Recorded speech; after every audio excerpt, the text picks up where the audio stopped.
Okay, so setup wise, like I say, decent, just a little bit sometimes sort of squatting in the knees there, so just don't make sure we get too sort of low down, because if the knees are bent too much, the ability or lack thereof to move that way is going to increase if you're sort of squatting, yeah?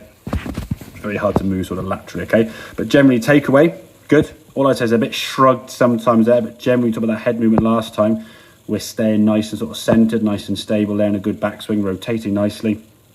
And there's a fullness to the swing there, okay? As you came through, there wasn't really much sort of movement to the left side. Your body sort of spinning round.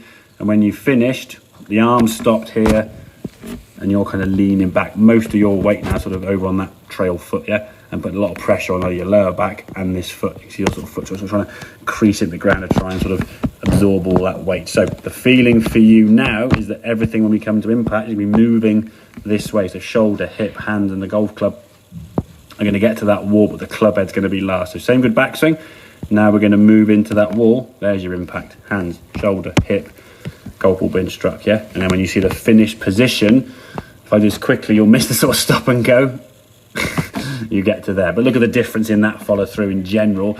Your right foot's through more, your knees are together, your weight now is on that left side, yeah? So your low point now is more there in relation to the ball, as opposed to before when you went into the shots mat first, being back here. And the problem is if you start in the ground back here on a driving range mat, it's all right, you get a reasonable contact, but the ball won't go as far, yeah?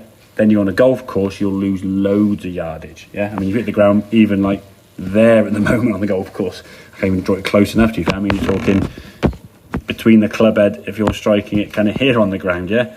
If that's your contact here, that's going to be hitting the ball like 10 yards, 20 yards at best, because you just get a face full of mud. So your low point has to be after the golf ball. Now to do that, as we said, we are going to move our body to the left, yeah? So your head movement now is going to be allowed to move towards target and getting that visual of the wall there that we talked about, moving into that left side, yeah?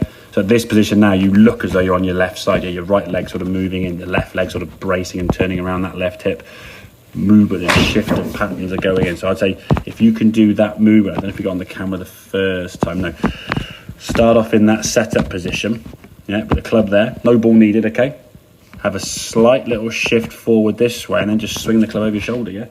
Don't worry about the backswing, just do a follow through position. Do that for a minute or two each time every day. Do that 3 or 4 times, get 10 minutes of practice in. That's going to encourage a lot more movement and encourage the sort of memory of what that movement feels like.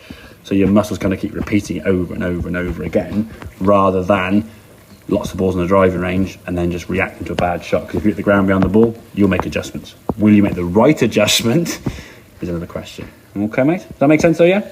Yeah, definitely. Yeah, good. I mean, I think the stuff we talked about last time with the head movement was really good. So head movements looking really good. That's class, yeah? Definitely much more stable into the sort of the lines that we talk about there. You're staying inside that box nicely, yeah?